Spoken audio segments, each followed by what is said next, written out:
Hello, everybody. This is Steel Rose's podcast. This podcast was created for women by women to elevate women's voices. I am very excited to introduce all of you today to our guest. We have with us Melissa Bennett-Heinz.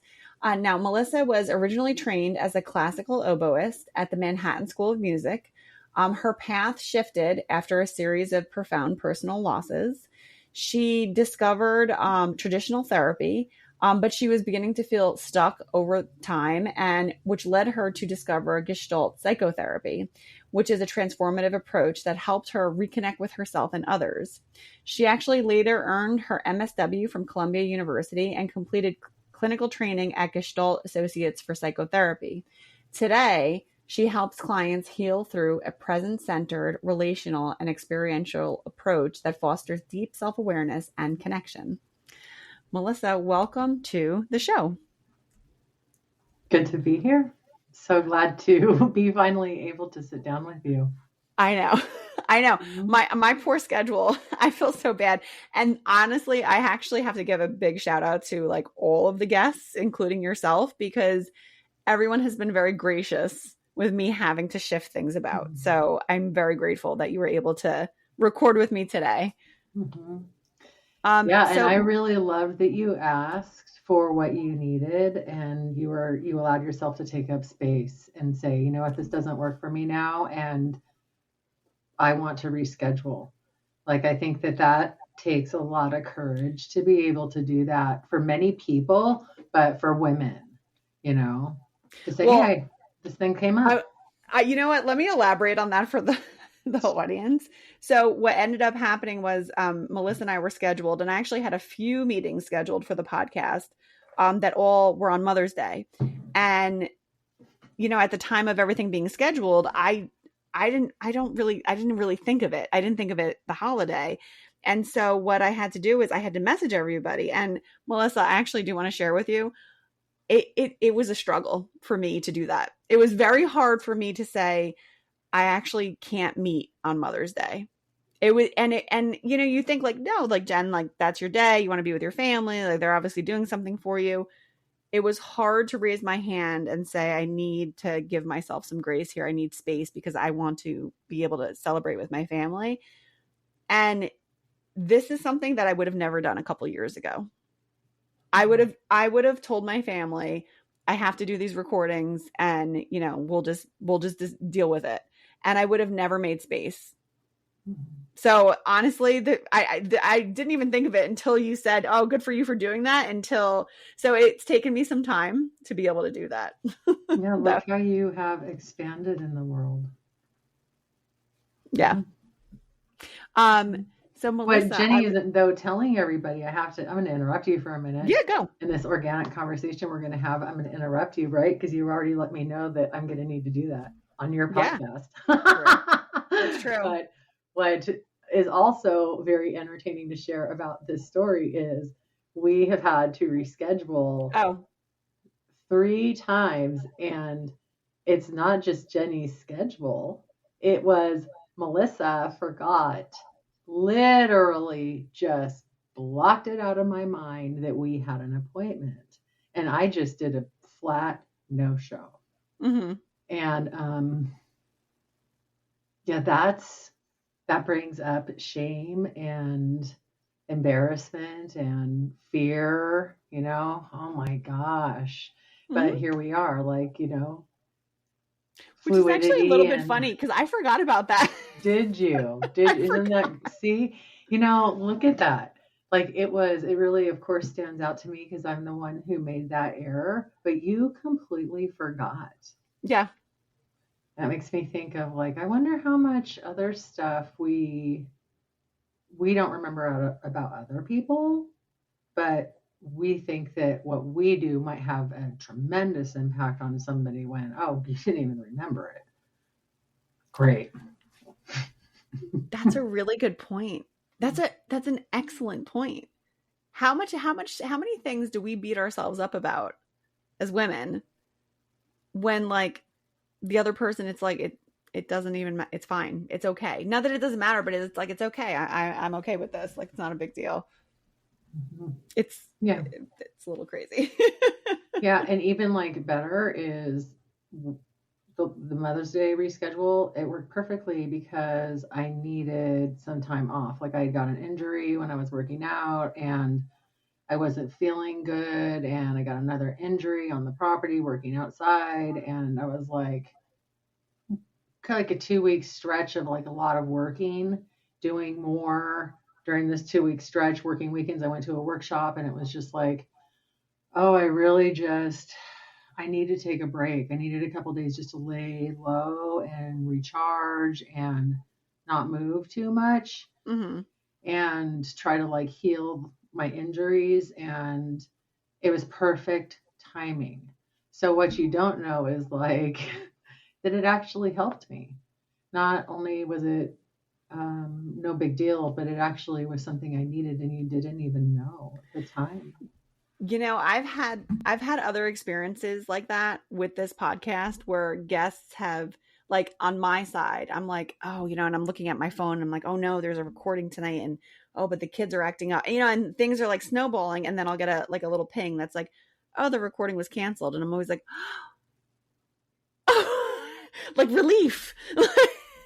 And then I'll get the email that's like, I'm so sorry, I need to move it because of this, this, and this. And I always reply and I'm like, it seems to always work out though, that like someone reschedules or cancels. And I'm like, actually that works out perfectly because I needed the extra breathing room. So I think it's also, admitting to ourselves, like sometimes you do have to make that space to say like, I can't do this right now. And I'll give another example since we're going with the organic.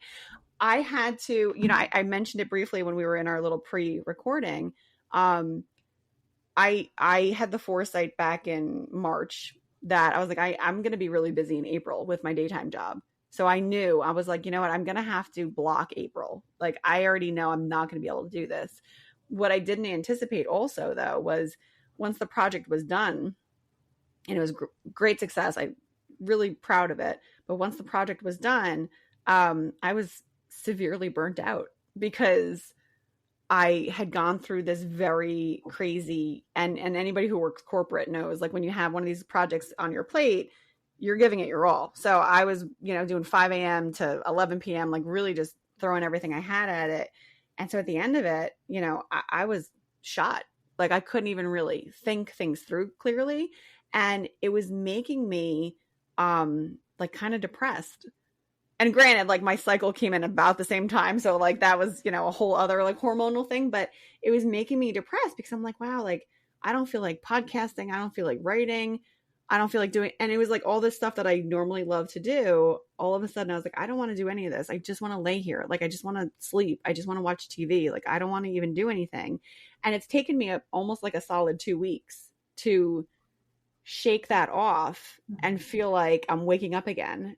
Like I just started meeting with all my podcast guests again this weekend. Prior to that, I was like, I don't have the brain space. And now I'm excited again. And now I'm like, okay, I'm back. So it's interesting, that little gap of 2 weeks where I was like, in my head, I knew that it wasn't, this is how I talk to myself, Melissa. I'm like, Jenny, I don't think this is real. I think you're probably just really tired and you probably just need this space right now. And so I kept giving myself space to really just like let go some of the stress that I had been feeling. And now that enough time has passed, I'm like, okay, I'm ready. Like I'm ready to jump back in the saddle.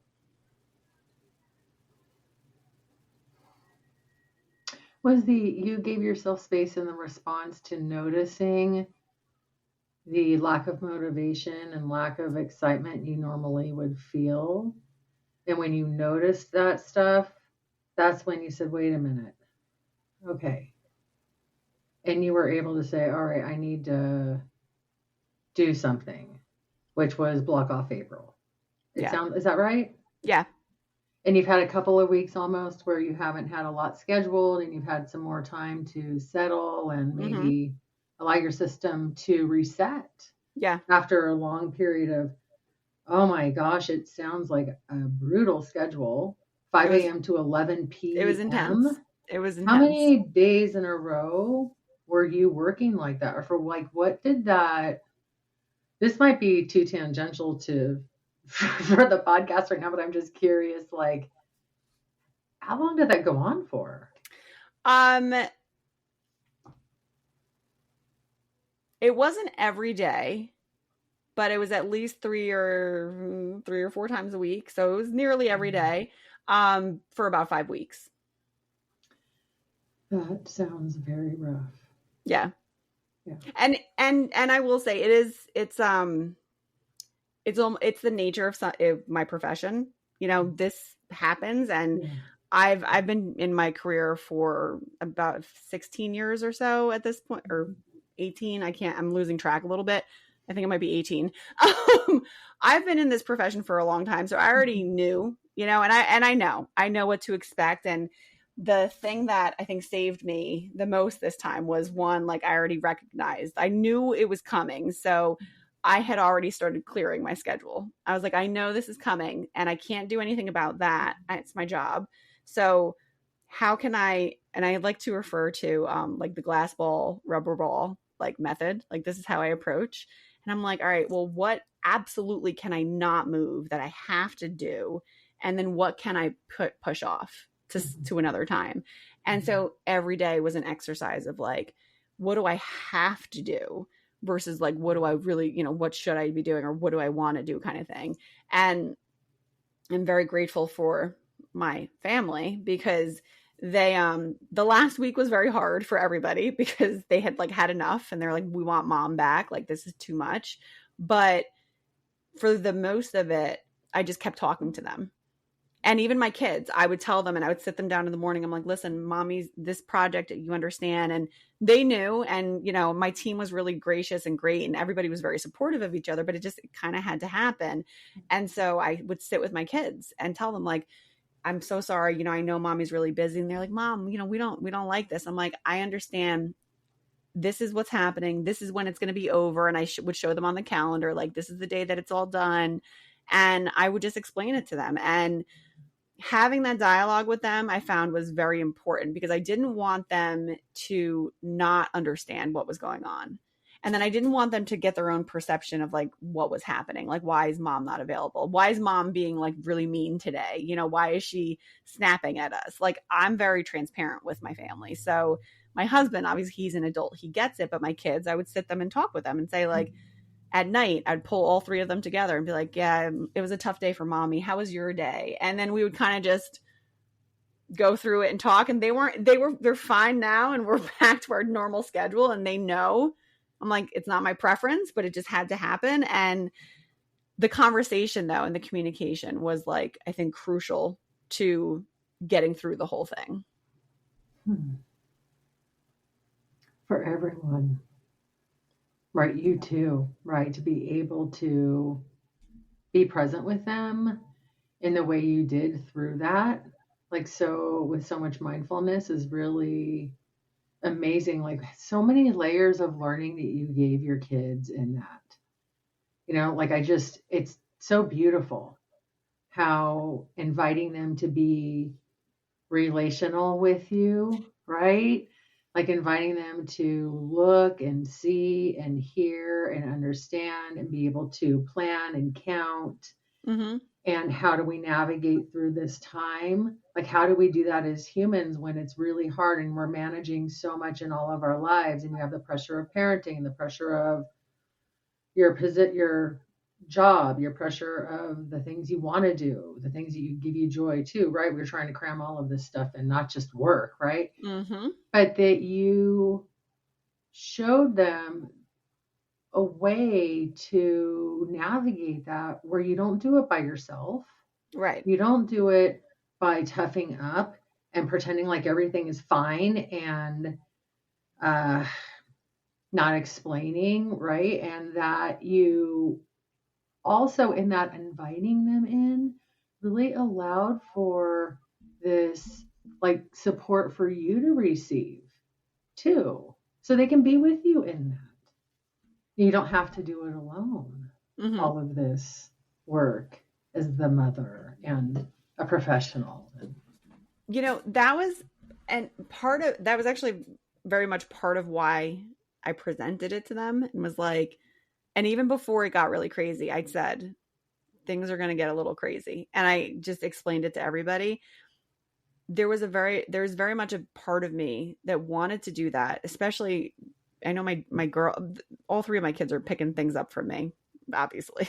But like my daughters, I want to make sure I'm trying very much to impress upon them that you don't have to carry everything by yourself, because that's very much how I've always been. And I'm trying to break all those patterns now. Like I just started at 37, a couple of years back, like breaking these behaviors, and it's still taking time. Like I said, like it was painful for me to be like, I want to spend Mother's Day with my family. Like that took a lot for me to be able to admit that I couldn't do everything.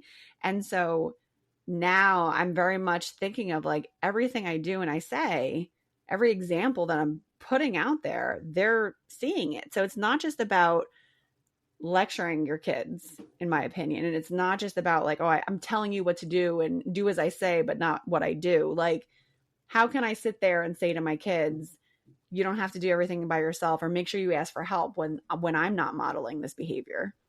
Mm-hmm. So it was very important to me to be able to show them like, mommy is having a tough day today. This project is really kicking my butt. It's okay for me to cry in front of them. They understand, they get it. And I tell them, I'm like, I'm just really overwhelmed. Like, because I'm like, I want this to be a space where they get it. Like, this is okay. All these things are okay. This is just being human.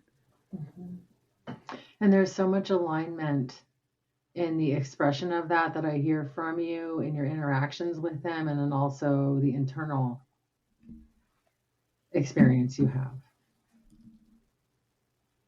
Yeah. It matches. You're not, the affect or your expression of it isn't something that isn't genuine. It's actually what's happening in your life. Yeah.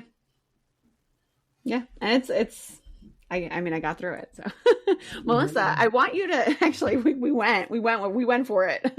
I do want you to take a moment though, to introduce yourself to the listeners. Because I mentioned Gestalt psychotherapy in your bio. So I want to be able to explain that to the listeners as well. Because actually I very much like that psychotherapy. So I would love for you to go in a little bit more detail there as well. Yeah. It would have been, as I was listening to us have the conversation we just did, I was thinking how so many things are so interesting about what we were talking about, like about the relational patterns. And you had said it took you 37 years.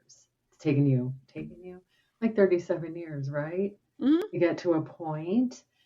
37 years of like, operating a certain way that began when you were very, very young. Yeah. Right? And we get hardwired. So yeah, I'm so happy to talk about Gestalt therapy. I will start by sharing that Gestalt really saved my life.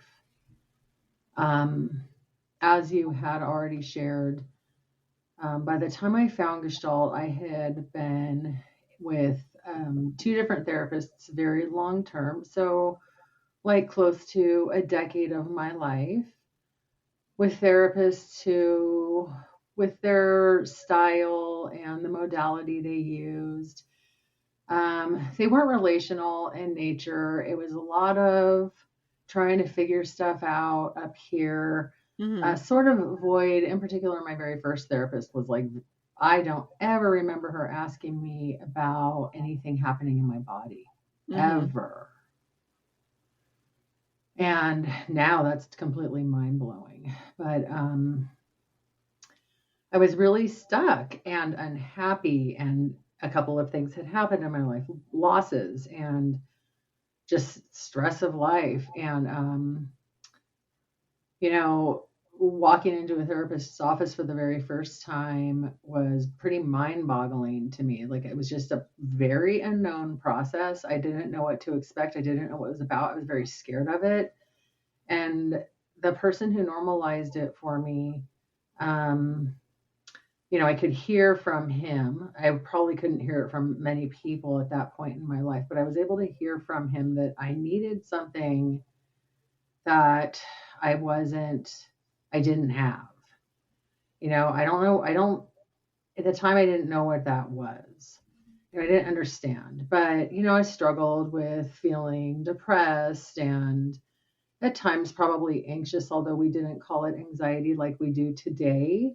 That's been a term that's really been integrated into our culture and our existence, and part of mainstream conversation now. But so 10 years goes by, and I go back to school and went and studied social work and was with my therapist through all of this and finished graduate school. I met my first job in community mental health, and my clinical supervisor at that time in our very first session sat down with me and basically guided me into Gestalt without me really knowing what was going on. And what, you say that I found Gestalt, I didn't find it at all. It found me, and what was missing from all the therapy that I had. And I'm also going to include, like, there were groups in here, a couple of different groups that I attended, therapy groups. It wasn't just seeing a therapist only in terms of the healing work that I was doing. And I also relied on medication for my moods and to deal with my depression. And so I had that relationship that was monthly, consistent, so I had a lot going on that was an opportunity to look at myself, but nothing was really changing.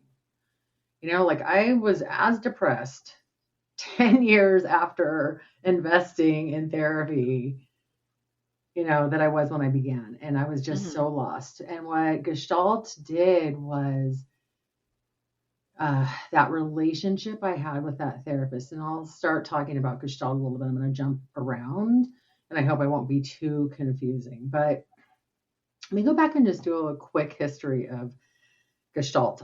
Gestalt is the first known American psychotherapy. It was brought over by Fritz and Laura Perls. They were married. Fritz Perls was born at the turn of the century, late 1800s, and he was a soldier, and he was a German Jew. He served in World War I in the trenches and came from a family of lawyers and had this predetermined fate of he was supposed to be a lawyer, and he came out of this war with what we would call PTSD today. He went into treatment. And he ended up going to medical school, and he studied with Freud, and Fritz was the first person to dispute any of Freud's theories publicly. And he was told at the time, if you do this, you're never going to work. You don't do this. Like, Freud was the person at that time who was also a medical doctor. And he caused a total uproar at a conference when he gave some kind of I don't know if it was a plenary speech or whatever. But through his own experiences in life and his own curiosities and his own wounding is how this got developed. And what he saw missing so much from also Freud's work was, we can't tell somebody what their experience is. Right. So analysis of somebody else's issues or analysis of their problems or analysis of what they're doing really isn't so helpful, because how you make meaning in the world, how your patterns have developed over time is what's important. Right. Because you can have two people in the same environment and growing up like siblings, and they both turn out completely differently. Why? Exactly. So Fritz recognized some things that were missing. One was the experience of what was happening in the body. So because he had gone through this incredible trauma, he had what we would have called PTSD. He was having these experiences and felt them and had to find a way to cope with them. And it wasn't by shoving them down or suppressing them. It was really by allowing them to emerge and give voice to them and feel through them. And through that experience with someone sitting across from you who shows up like a real human being, we enter into a relationship with our clients and patients, and through this relationship, you have an opportunity to explore some of the wounding and some of the patterns that have developed over time that have become healthy. Some are unhealthy, some we know really well, some we don't know so well. Some emerge in the process of discovery in therapy in the context of that relationship. So Gestalt is known as several things. It's known as an embodied therapy. So what's happening somatically in our body, where we feel things, what do they feel like? Do we know what they're called? Because that is your navigation system. And that informs you of what your experience is. And it has to start there, because we're not going to figure it out up here. We're not going to remember every single thing in our lives from up here, but our bodies never, ever forget. So embodied, experiential, so present in the moment. Relational, meaning I show up in a very authentic way with my patients. So if I'm moved by something, it might be very therapeutic for them to see that they're having an impact on me and that I'm touched by something and what that evokes and what that's like to have a conversation dialogue, right? You used the word dialogue earlier, around what our experience is of one another. And for me to help, with my patients, guide them with their own experience. So it's also known as a creative therapy. It's also known as a confrontational therapy, not because we're mean, but because we notice things and we might point things out that we hear or we see. And so just, pointing somebody out, like, I noticed you moved your hand up here, can maybe for somebody feel very confrontational in a negative way, like being seen. It can be very startling. And for some, maybe it doesn't elicit that. Who knows what happens in the moment. But it's a really complex relationship. The work that I do is from an attachment lens, attachment theory framework, where I really do believe that our relational patterns in the world and what we've developed has come through our family of origins and those relationships we had with our parent or lack of parent figures. And then how we learn to respond to that, to the bigger field around us, to how we figured out just how to navigate life. And like I said, some of those things are very healthy and some of those things are not healthy at all. And some of those behaviors or patterns might even be completely destructive, right? So it's really about, and I tell all of my patients this, therapy is very simple with me. It's not easy, but it's very simple. Awareness is the key, because once we're aware of something, once we're aware of a feeling, once we're aware of an experience, once we're aware of something, of what we're doing, how we're showing up, what's coming up for us, then we have a choice to make. And that is it. That is the key. It is that simple that it offers you a choice.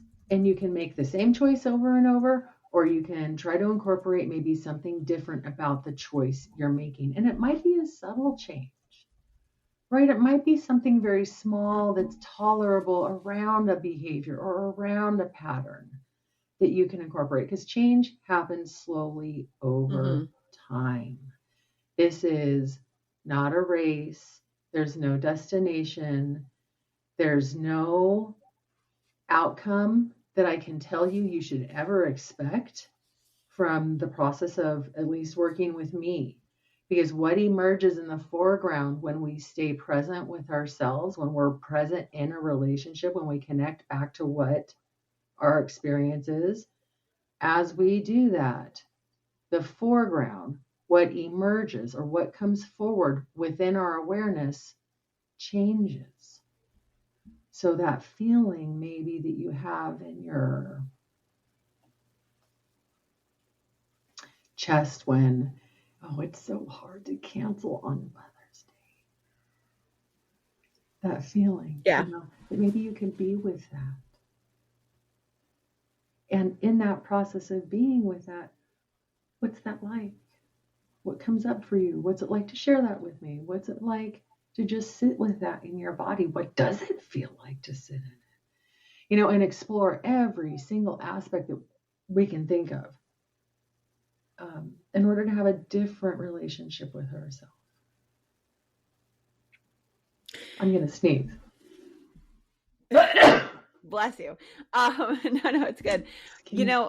It's interesting because as you were talking, I was thinking of examples of like, even just observing. So I think a lot of people, myself, my former self included, stay incredibly busy as a way of hiding from like sitting silently with yourself, because majority of people, from in my opinion, what I observe is that people are very sorely actually disconnected from themselves, and we're using work, social media, like social outings, like you kind of use it to fill everything in, because the reality is like you're not being mindful, and you're really not paying attention to like, well, how do you actually feel about this? Mm-hmm.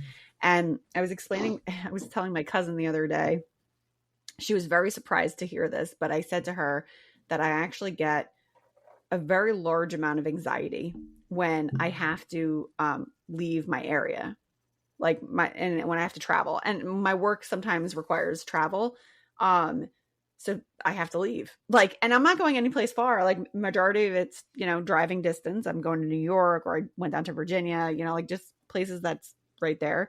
But whenever I have to leave my area, my town where I live right now, I start to get anxious. And sure enough, like clockwork, night before, I can't sleep. And I start thinking through, well, what if I get into an accident? What if something happens to me while I'm out of the house? Like, is everything prepared for my family? Like, what if something happens and this is it? Like, this is the last time I'm here. Does my husband know where all the documents are?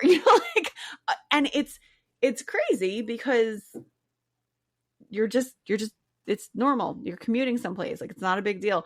But this anxiety starts to really like settle in, and I know what it is. I recognize it for what it is, and I understand. I'm like, this isn't, in my opinion, real, Jenny. This is something that's you're having a trigger for some reason, and I haven't quite figured out what the reason is, but I already know that it's a trigger. And so whenever that anxiety starts to come up, I recognize it for what it is, and I start self-talking.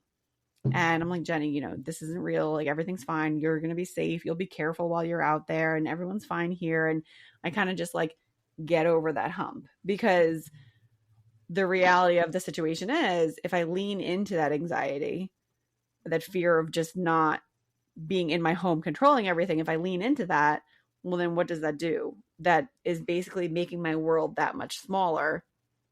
And it's removing experiences that I might not have.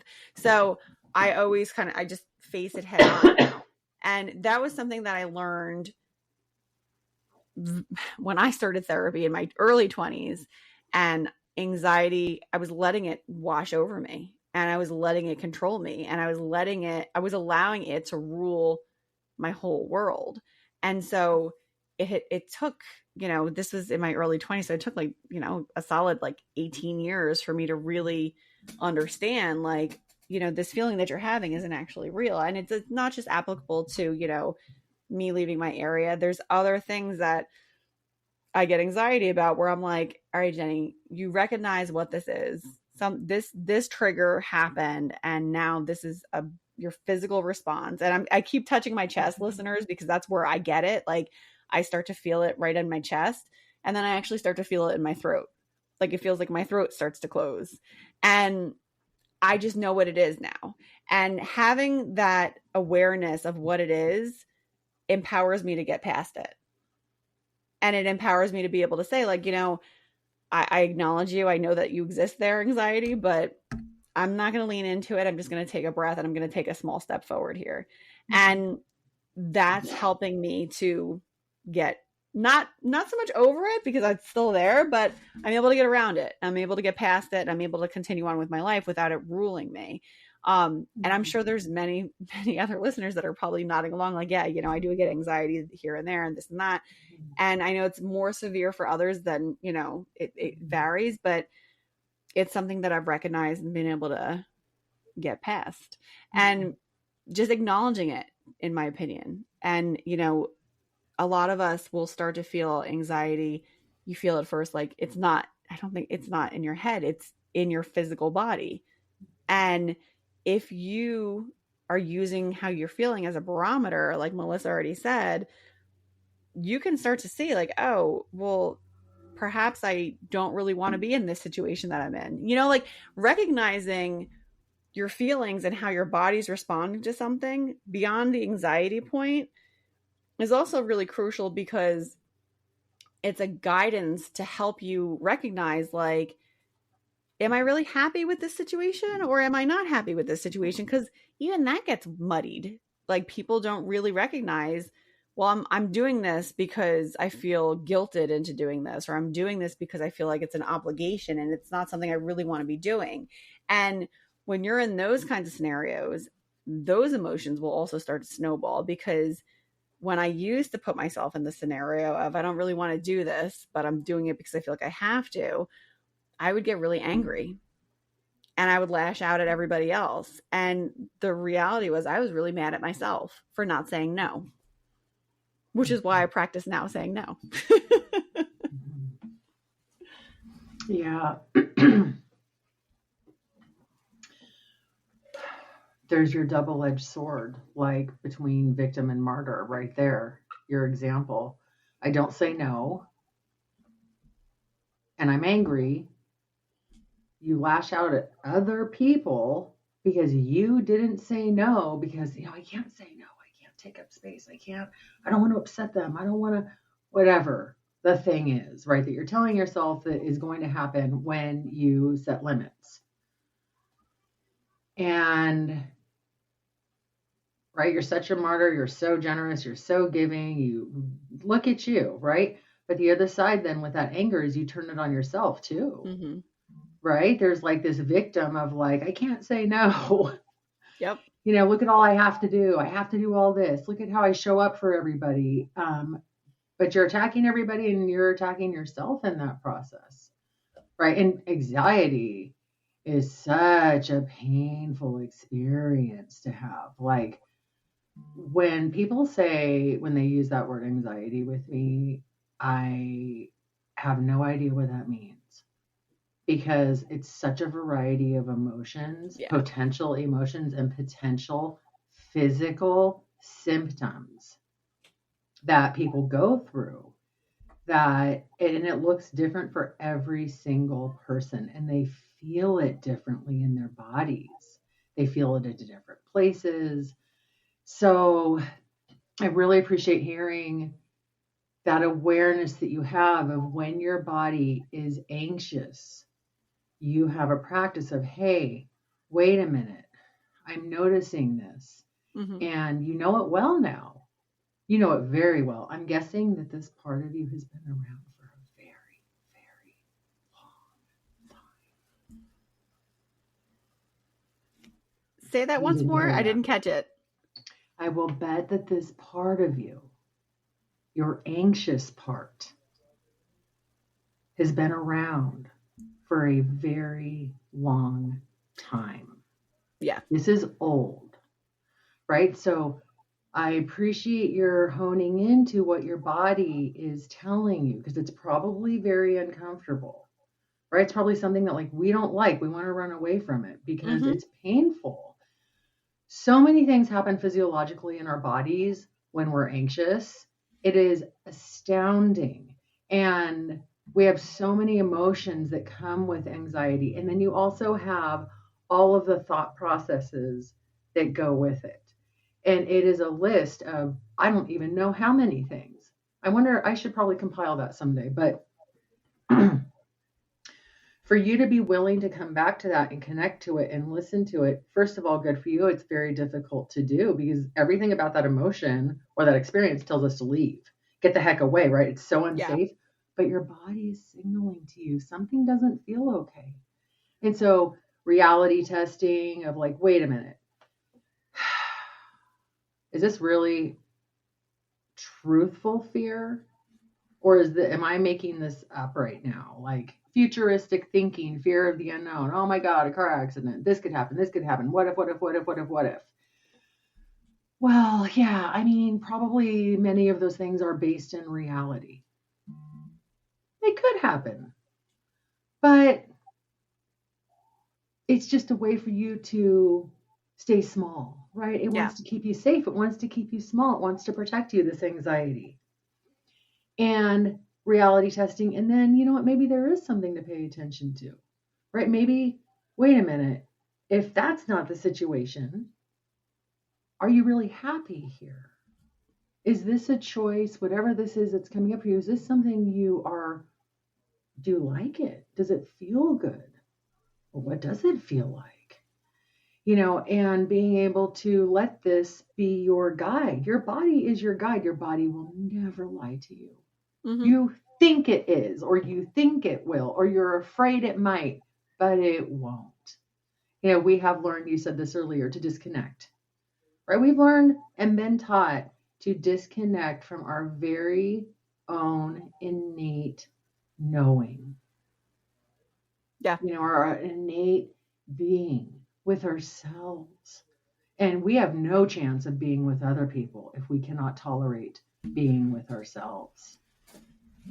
You know, so, and it's a process, right? Like if you just go around and you're just kind of an anxious person in general, it's a process to learn to pay attention, to be able to tolerate those feelings, to be able to understand, to be able to know, well, I don't know maybe where this comes from. I don't know what this really means, but here it is again. I know what I need to do.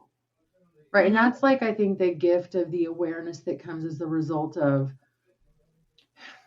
of course, I'm going to always say Gestalt because that's what I practice. And that's what really resonated for me in my healing and the work I do. That's, you know, when I see people heal and their lives change, something's right. Right. But that's the beauty of what this has, you know, offered to me is the opportunity to be present with myself and know myself and understand myself in a way that I never did before, you know, and in that, because it's like a lesson in how to have a relationship with somebody, then being able to work through some of that stuff in the context of how does that play out now in my relationships with people? Because, you know, wherever you go, there you are. And a really good therapist is going to take you back to those moments where you are stuck again. You know, and that's the painful work, is to be able to tolerate all that. But I will also say it is life changing, you know, not just life saving, you know, but life changing, which is the hard thing to do. Right. When, I know I referenced like when I was 37, there was like a pivotal, but I actually want to say when I was 25, I think it was the year that I turned 25. I was single and I just, you know, was working.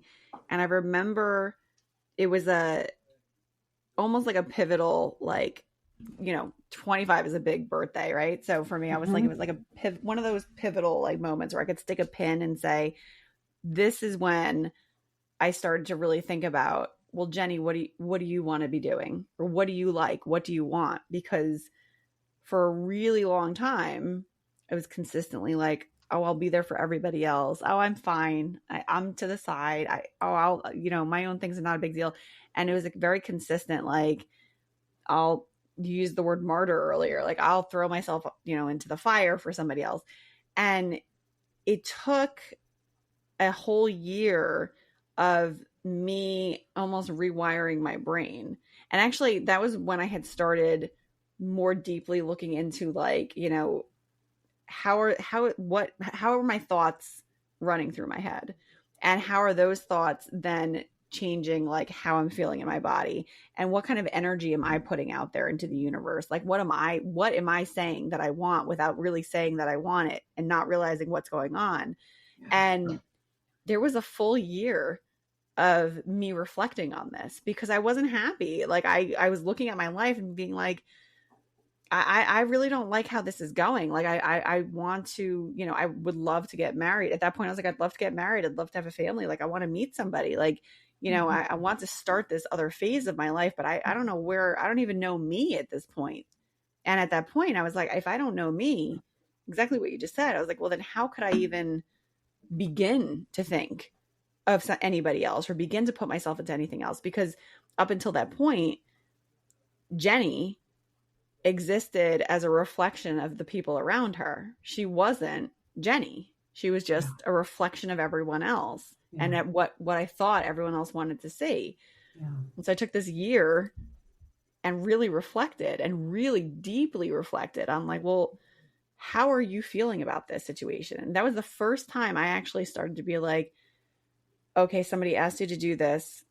Are you okay doing this, or do you not want to do it? And that was when I first started saying, you know what, no, I don't want to go, or I'm not interested. And it was very small because, you know, as you said, like, change is not a big problem. I think a lot of us have is that we think things have to happen in one huge change, one fell swoop. We're making this change. If you try to do that, you're going to fail because your brain is already wired to what you are currently doing. And in order to rewire your brain, this is not something that happens really fast. It is very small baby steps, because if you try it too fast, it's going to feel too uncomfortable and you're going to fail at it. So it started really small, where I would just say, like, no, I can't stay late at work, which pained me because I was a workaholic. So that was like a tough, you know, and just saying no to my family was huge, huge. So flash forward a year, I meet my husband, and I remember meeting him, and I came home, and I remember, like, we went on a first date very next day. We met on a Friday. We went on our first date on a Saturday. I remember, like, very detailed, like, how it all went down. And I remember coming home, and, you know, my family was there, and they were like, oh, you know, how was it? Expecting like a funny, because I would always come home with these funny, you know, little stories about, like, oh, it went horribly wrong and this and that. And I said to my cousin, who's my closest friend, and I was like, I think this is it. This is the guy. And she was like, what are you talking about? But it took this year of, like, me really digging deep for me to be able to see, like, him for who he was and for what I saw and the future that I saw with him. Now, that's not to say, like, it was by any means like some kind of fairy tale situation. It wasn't. Like, you know, just like any relationship, we had problems in the beginning, like, you know, what have you. But at every stop, I would stop and I would turn inwardly and say, okay, are you happy? At night, when you lay your head down, like, are you happy? Are you happy with how things are going? Because everyone around me had very loud opinions about what I was doing, because for them, they saw my dating my husband as this massive departure from what they were expecting of me. And because I became serious with him so quickly, they all saw this as a problem, because I was actually withdrawing my, you know, attention from everyone else and putting it to myself and what I wanted for the first time.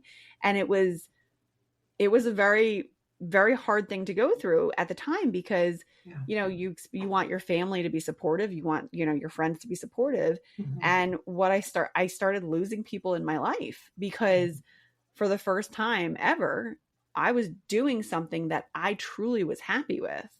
And I saw so much positivity in it that I couldn't turn away from it. And every step of the way, I would ask myself, Jenny, are you happy? Are you happy today? Are we happy with this situation? And every time it came back, yes, I was like, okay, we're going to keep going. And now I've, you know, been able to cultivate this beautiful thing here, this beautiful family. But it was really truly because I stopped listening to all the noise around me And I really just turned inwardly and was like, am I happy now? And it sounds simple and silly, but it took a lot of work to be able to do that. I'm going to guess that almost every single person listening to you talk right now is identifying with what you're sharing. This is like podcast by women, for women, with women, right? Steel Roses. I love the title, by the way. I probably already told you that. But being so quick, we are taught as females in our society, and it's still taught today. We think we're so progressive and advanced, and to be honest, we're still doing a lot of the same things we've always done, right? Mm-hmm. We're just doing more of it now, right? So now it's not just your mother, and that's the role you have, and that's the importance, and you take care of the home, and you take care of the family, you take care of the spouse. Now it's, well, you can also go to school, and you can also have a career, and then you can also have a podcast on top of that, and you can also look really good and be in shape and be healthy and be like, all these things. You can do it all. You can have it all. That's what we have shifted from. You have limits as a woman. You don't get to get an education. You don't get to be a CEO like you're, well, you can do all that, but you still have to be a mom too. Right. Right. You still have to be selfless and care and feed and nourish, birth. I mean, I didn't start with the birthing of it, but carry the right. Look at what the female body goes through for a pregnancy and a birth. Like, we don't talk about the trauma of pregnancy. It's very traumatic to a female body, and women do it all the time. Look how amazing they are. Right. But we are so programmed.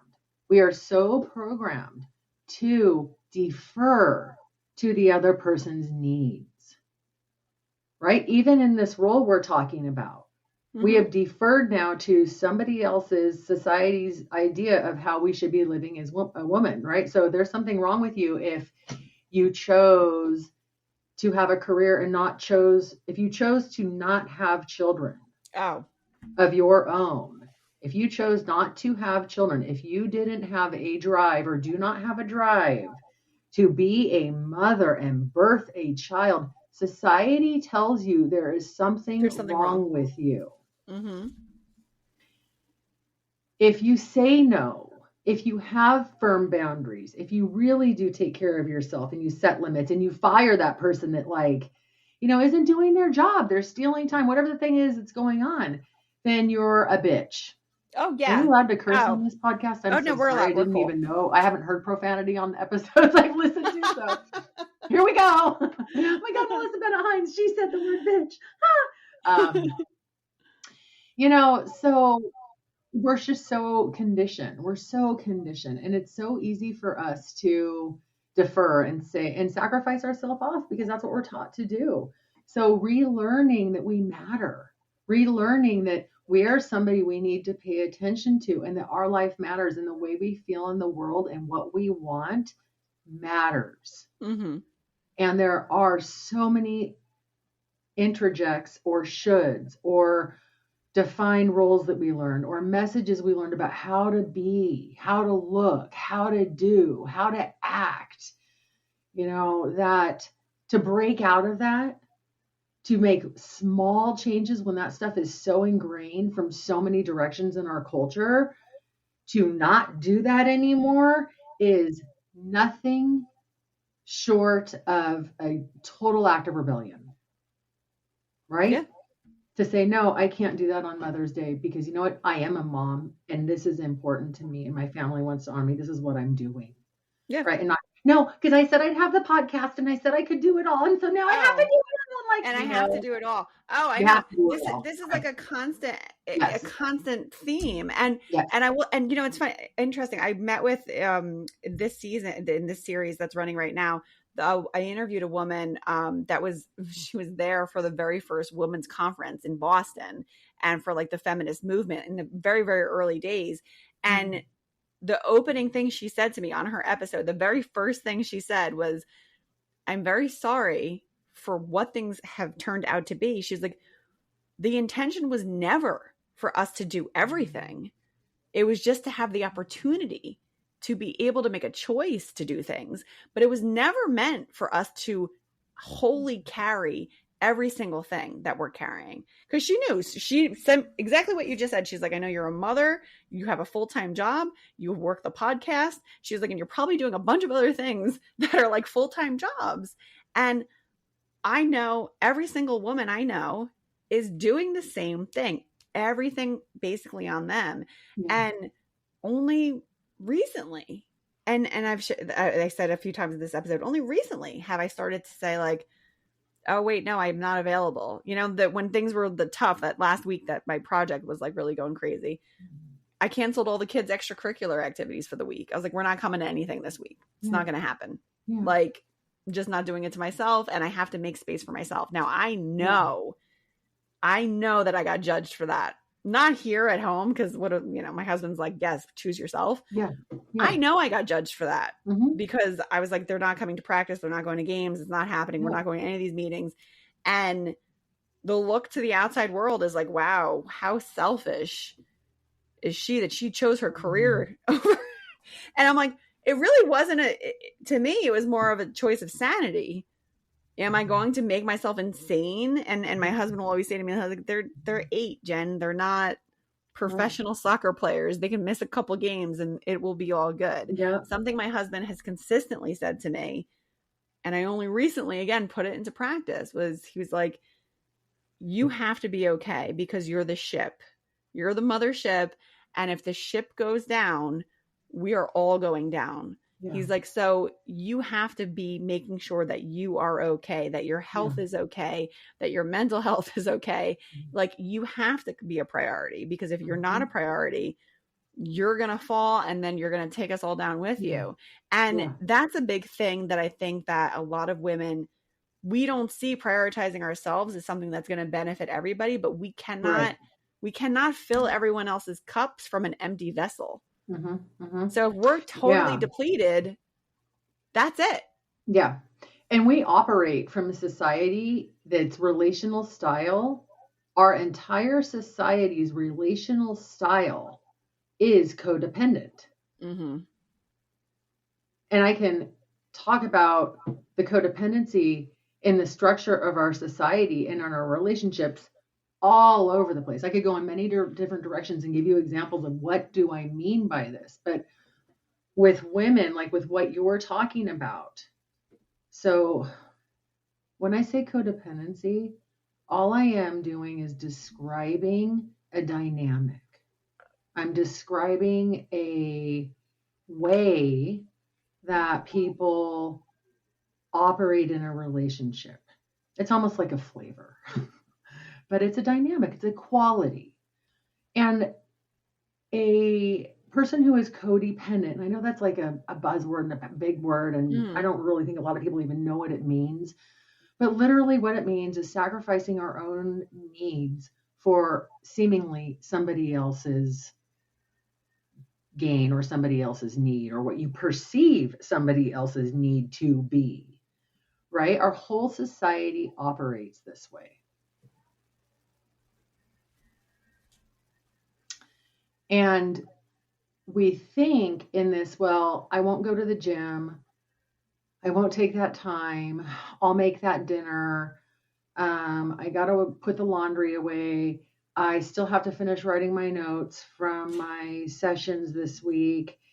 And my husband's not feeling good. And he's really struggling right now with his pain. And we're so behind on so many things to do. I really don't have time to go to the gym, even though I just sat and worked for, probably more than a full-time work week, right?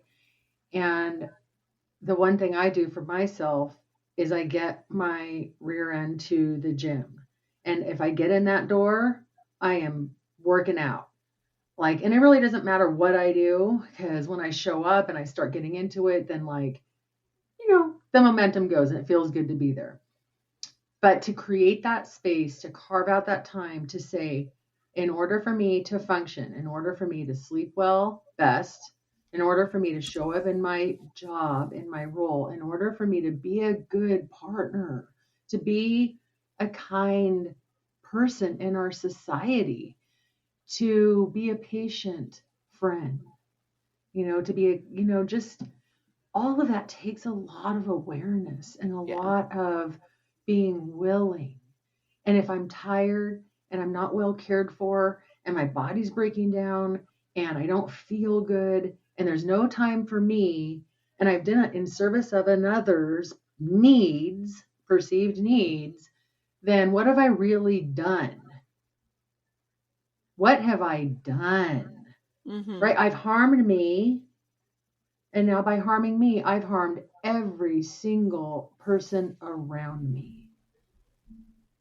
I promise you, you don't want to know me when I'm too tired and I'm not feeling good and I'm in more pain and my body's screaming at me because I haven't stretched or done yoga or Pilates, and I miss a week of yoga and Pilates, and boy, do I know it. And you know what? Not only do I know it, everybody around me knows it. And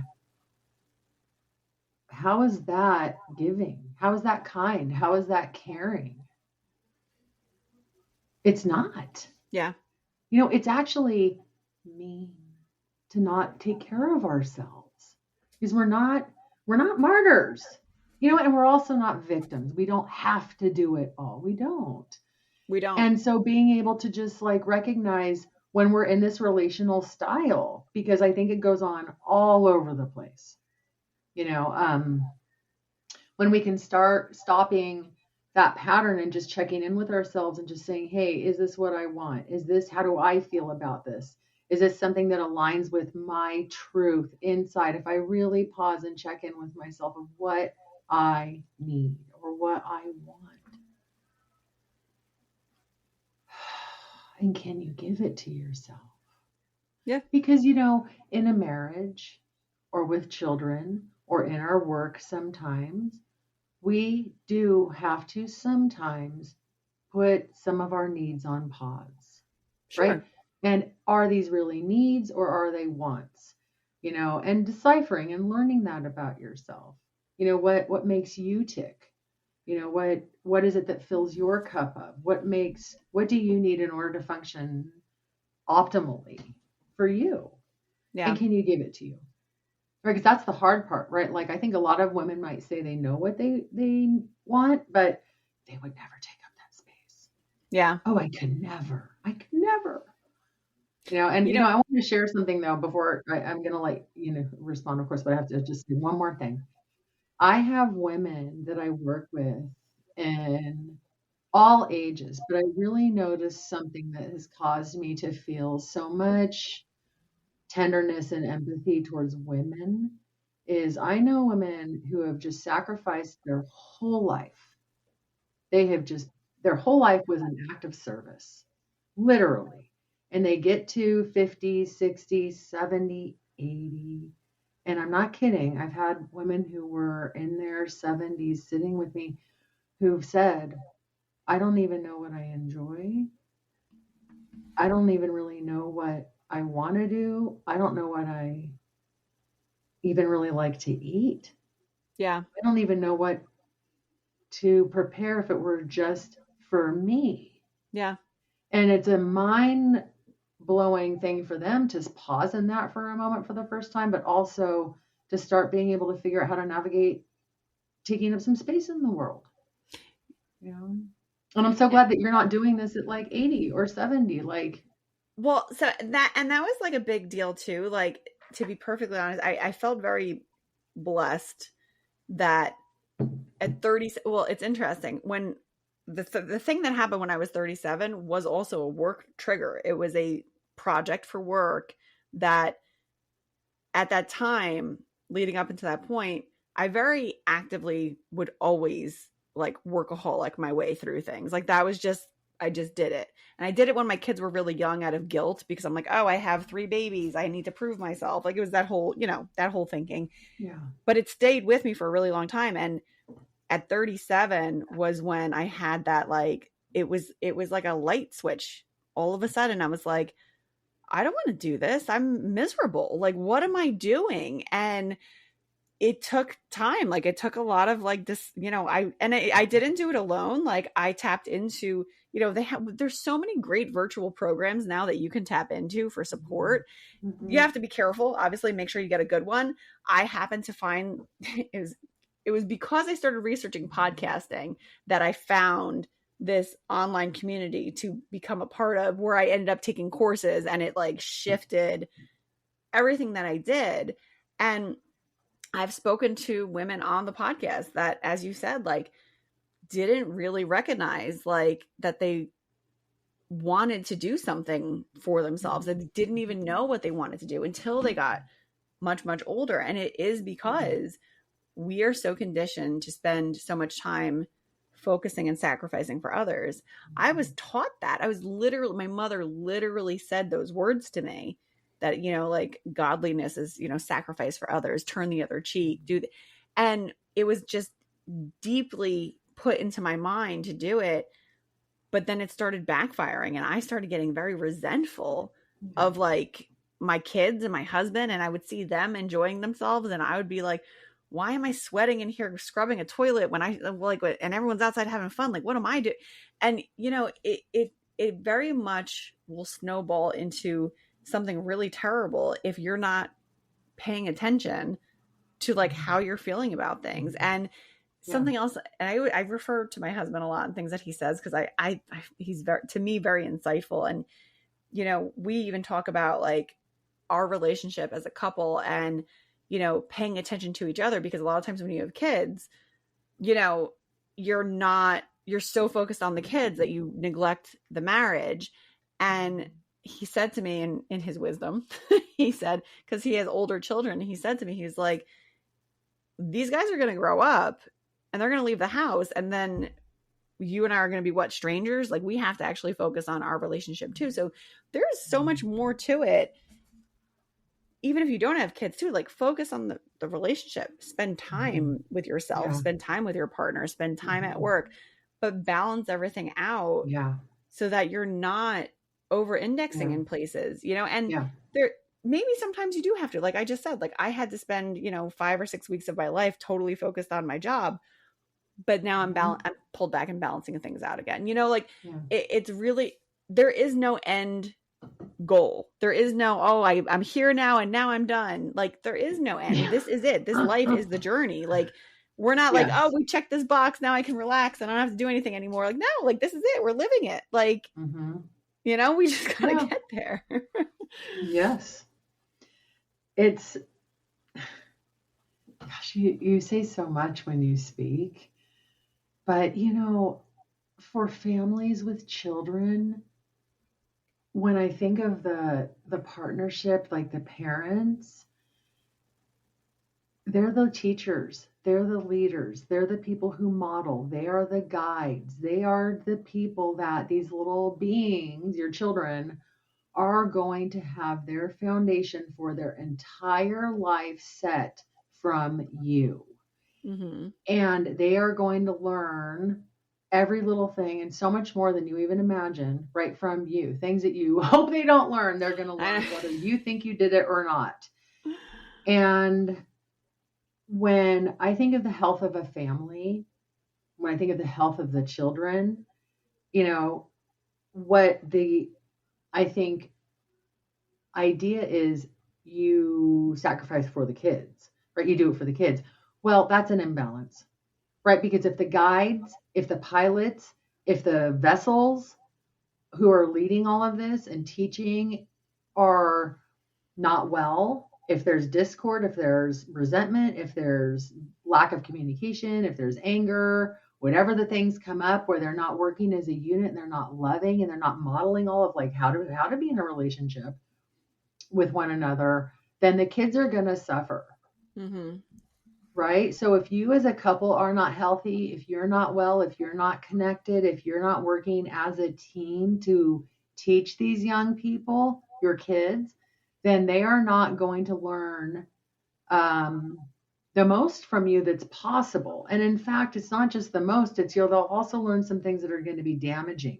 If you as a couple make it, right? You as a couple have to make it for this family to remain intact. And if you want them to remain intact, you have to invest into your partnership. And that is the most important thing in this family, right? Kids are so resilient. We're going to make mistakes as parents. You're going to do things that are going to cause harm no matter how smart you are, how many books you've read. It doesn't matter how much therapy you've had. I'm sure you're going to go into therapy, guys. I'm sure of it. Yep.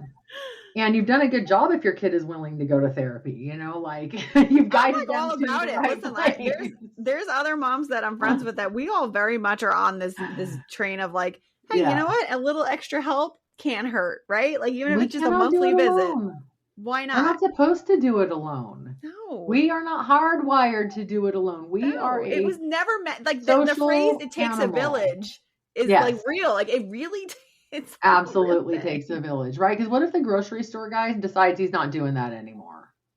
Where are you getting your food? Exactly. Right. So like what's going to happen if your doctor decides, I don't want to do that anymore. Like, what are we going to do? Right. What if the teachers decided they're staying home? Like, what if all the teachers just decided I'm done? It's a huge effort. It really does take a village. So it's like macro, we need to be thinking that way of like, how do we care for our community? How do we care for the people and support one another? Because we all need one another. We all rely on one another, right? We rely on one another to respect rules, to obey laws, to all kinds of stuff, you know, but, and this idea, like it's just so flipped upside down how so many people are functioning out of awareness, you know, lack of awareness is that they see being sacrificial of their self as giving and as generous. And you know what? Flip it upside down, do it the other way, right? Mm-hmm. So, and I love these, you know, I think too, a lot of people walk into therapy and they're anxious or depressed, or they've had some life event that causes them to show up in my office. And most people come when they're backed into a corner. Yeah. Right? When they can't do it anymore, when they're stuck, when there's something falling apart, when they're sick, when they need help. I need help. I gotta go. But what I think they don't know coming in is what they're about to embark on is not us finding, you know, an answer for them, like how to fix this. It's the discovery of coming into a relationship with yourself and in the world entirely differently, you know. And if any therapist tells you they're going to promise you any kind of an outcome, I highly recommend you don't go to them, because they can't promise you an outcome. You know, what I can guarantee is you're going to have a different way of relating to yourself. You know, you'll have a different knowing about yourself. Yeah. You will have a different awareness about yourself. Now, what you do with all of that is up to you. Mm-hmm. This is your life to live. And I want to go back to something else you were saying, because that just jogged my memory of a point I wanted to make that was so important that I heard earlier on in our conversation, Jenny, that this is one of the things about Gestalt that is very unique to Gestalt, which is taking responsibility, right? So we can have this awareness and we can have this recognition, but in order to make any kind of change, we have to take responsibility for ourselves, right? For what we're feeling, what we're doing, the choices we're making. And there's a lot of work that goes into learning to take responsibility for ourselves and grow up, right? Like that's really the definition of maturity, is when we parent ourselves. We take responsibility. We guide ourselves through situations. We support ourselves through things. We nurture ourselves, nourish ourselves. Like that's really the goal of evolution, is to survive, right? On our own without that parent. That's the goal. That's how we go on as a civilization. And we're not taught a lot of things about how to do that in a way that sustains us in a healthy way, or that's going to provide us with longevity, and not just like longevity of time, like quantity, but quality. Yeah. Quality. for whatever amount of time we get to be here for. And I think when you said I feel really blessed, like I feel so blessed. And this is a newer thing for me. This isn't something that I was born with, what I'm about to say. This is years and years and years and years and years of work and continued work on myself with a therapist, still to this day, yes, of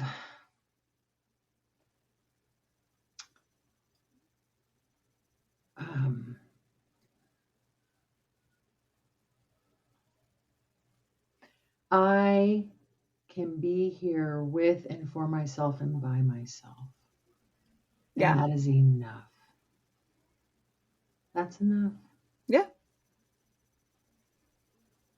100%. And it has to be enough. Anything else after that's just icing on the cake. Yeah. Anything else. So, yeah, I feel so grateful for my many opportunities to learn in life, because all of my pain, all of my experiences, all of the things that caused like the root underneath the depression, the root underneath the anxiety, the roots underneath these destructive behaviors, maladaptive functioning that we all do to a degree, going through all of that gave me an opportunity to learn and to grow and to expand and to become more whole as a person. And not any part of you or me or anyone has to be rejected. Yeah. We can just show up entirely whole.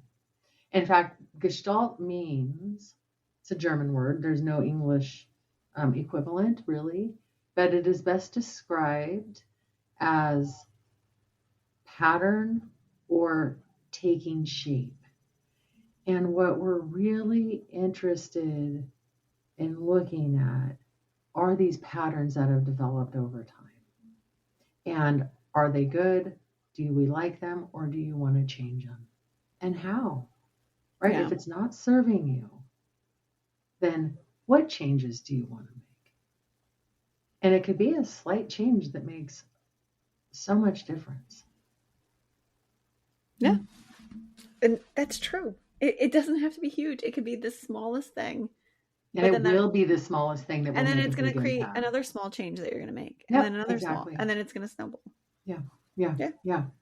It's building a foundation, right? One brick at a time. Mm-hmm. Yeah. Melissa, that was very well put. That was very well put. Thank you for coming on the show today and for sharing your expertise. Yeah, I loved having this conversation with you. I told you we were going to see where it goes. Yeah. I like to just kind of, the audience knows I like to just kind of go with the flow with this and see like where we end up. Listeners, I'm going to put a link in the episode description to Melissa's website, so you can just take a look at the information she has in there. I was poking around there. She has a blog. Like, check everything out. Thank you again for being on the show. I greatly appreciate it. And my listeners, pleasure. Thank you for being with us today, and we will catch you on the next one. Take care.